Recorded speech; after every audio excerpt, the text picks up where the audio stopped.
Hello, everybody. I hope that everyone's doing well today.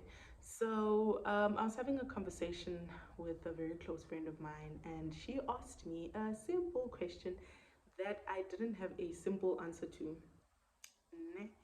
So she asked me, in simple terms, what are you waiting for? Like, you know what God has called you to do, you know what your purpose is. So, what are you waiting for? And very typically of me, I was just like, no, I'm not in the right space, and I still need to do this, I still need to do that, I still need to feel this way before I can put myself out there in such a way. And yeah, she made me realize that, listen, dude, you will never be ready.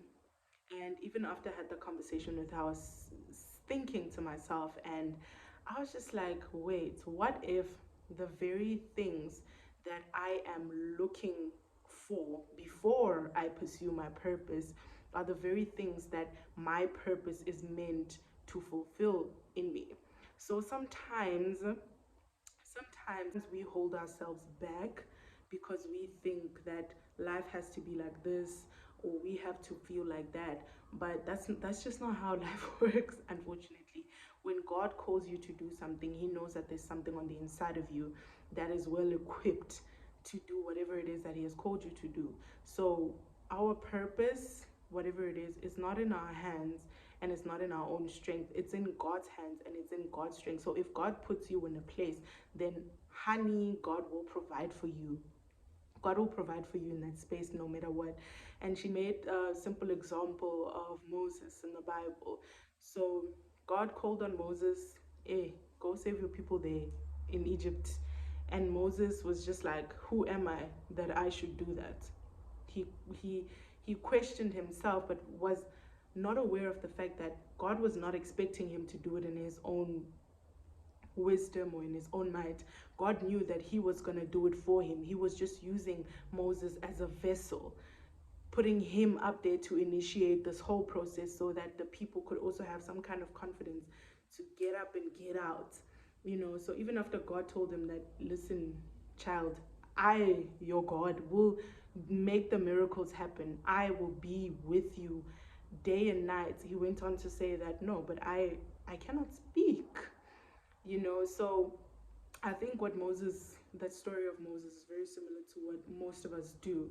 It's like, no, I can't do this. I can't do this. I can't do that. No, you're calling me to do something that is impossible for me. But God doesn't expect us to do it in our own wisdom or in our own capabilities. God knows when he calls you to do something, how, when, why.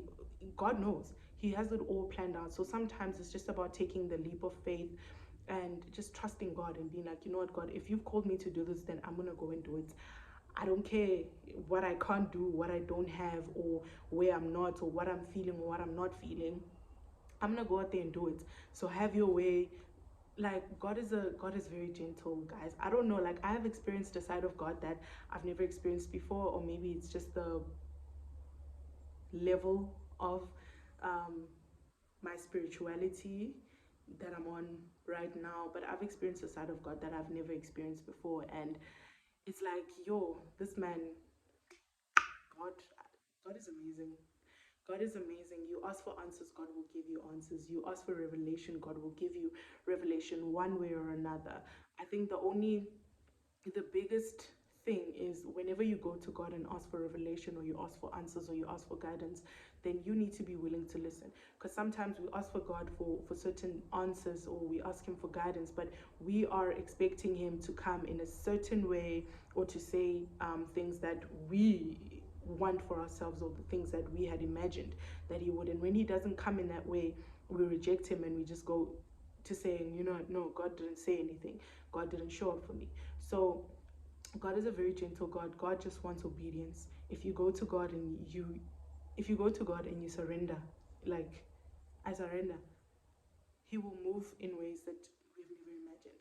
So yeah, I am opening myself up to being vulnerable, and I'm opening myself up to taking this new journey and living in my purpose, because I know that God will not put me in a place where he will not provide for me.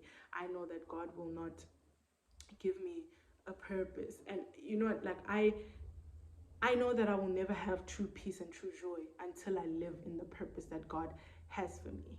Because that's the whole reason. I mean, purpose is the reason for your existence. So if you are not living in your reason for existence, or you are not doing what you were created to do, then how do you expect to ever have peace? Or how do you expect to ever have joy? How do you expect to ever experience true happiness, I can say. So yeah, I just wanted to quick share, and yeah, thank you. I hope, yeah, I hope